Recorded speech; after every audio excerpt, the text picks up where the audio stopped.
खांसी, ये मौसम कोई भी हो, ये बिन बुलाए मेहमान की तरह हमारे जीवन में आती है। और इसकी खास बात एक और है, ये अपने बेस्ट फ्रेंड को भी अपने साथ लेके आती है, मतलब बलगम को। बलगम आपकी सेहत का राज खोलता है। नमस्कार, होम्योपैथी की दुनिया में आपका स्वागत है। इस वीडियो में हम जानेंगे कि बलगम बनता क्यों है। अगर आपका मटमैला, पीला, काला, गुलाबी, इन बलगम के अगर कलर के कोई भी बलगम आपको आता है, झागदार बलगम अगर आता है, तो उसके क्या मीनिंग है, आपको डॉक्टर के पास जाना चाहिए कि नहीं जाना चाहिए। तो सबसे पहले जान लेते हैं कि बलगम बनता क्यों है। देखिए, बलगम बनने का जो प्रोसेस है वो एक हेल्दी प्रोसेस है। हमारे शरीर के अंदर जितने भी बैक्टीरिया, जितने भी पॉल्यूशन, जितना भी वेस्ट रिसोर्सेज जो हैं वो शरीर उसको बाहर निकालता है। बाहर निकालने के लिए वो बलगम को क्रिएट करता है। लेकिन एक नॉर्मल लिमिट में अगर बलगम आता है तो एक स्वस्थ इंसान निशानी है। लेकिन अगर ये इनका कलर चेंज हो जाए, मटमैला, पीला, गुलाबी, हल्का काला, तो ये एक चिंता के विषय है। सबसे पहले हम जान लेते हैं कि जो मटमैला कलर है वो क्यों होता है और उस केस में आपको क्या करना चाहिए। मटमैला कलर जो है वो सांस नली में सूजन की वजह से आपके बलगम का कलर मटमैला हो सकता है। इसमें कोई ज़्यादा दवाई लेने की कोई ज़रूरत नहीं है।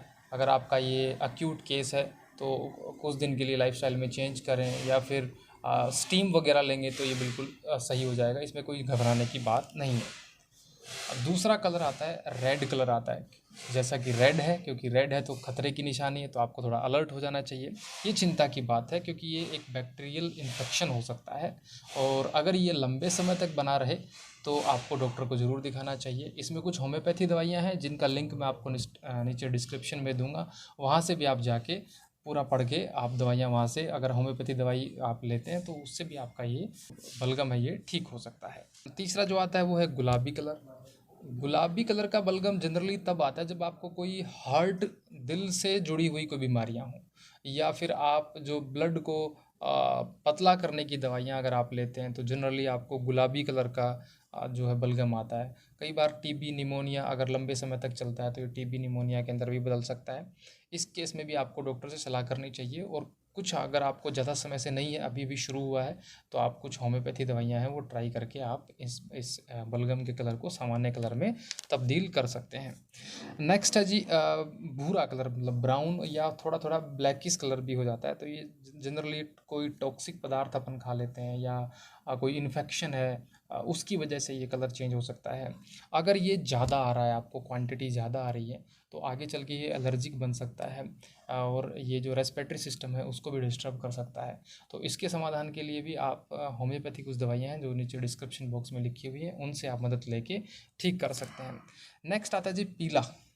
पीले के केस में जनरली अस्थमा के जो पेशेंट्स होते हैं, जो क्रोनिक अस्थमा है या एलर्जी प्लस अस्थमा है, काफ़ी लंबे समय से आते हैं, मतलब इसका जो रिपीटिशन है वो काफ़ी ज़्यादा है, क्वांटिटी काफ़ी ज़्यादा है और बदबूदार भी है। तो उस केस में ये एक चिंता की बात है, एक नॉर्मल साइन नहीं है। इसको आप होम्योपैथी दवाइयों से ठीक कर सकते हैं। कई बार झागदार भी आता है, आप बलगम थूकते हैं तो झागदार बलगम भी आता है। जनरली ये बंद नाक और गले में जो म्यूकस रिलीज होता रहता है उसकी वजह से भी आपका बन जाता है। तो जनरली जो कंक्लूजन ऑफ द स्टोरी ये है कि बलगम बनना तो एक अच्छा प्रोसेस है। ऑटो इम्यून जो हमारा सिस्टम है शरीर का वो इसको बनाता है, लेकिन इसका रंग अगर चेंज हो रहा है, इसकी क्वांटिटी चेंज हो रही है और ये लंबे समय से बना हुआ है, तो आपको अपने जीवन में होम्योपैथी दवाइयों का सहारा ज़रूर लेना चाहिए।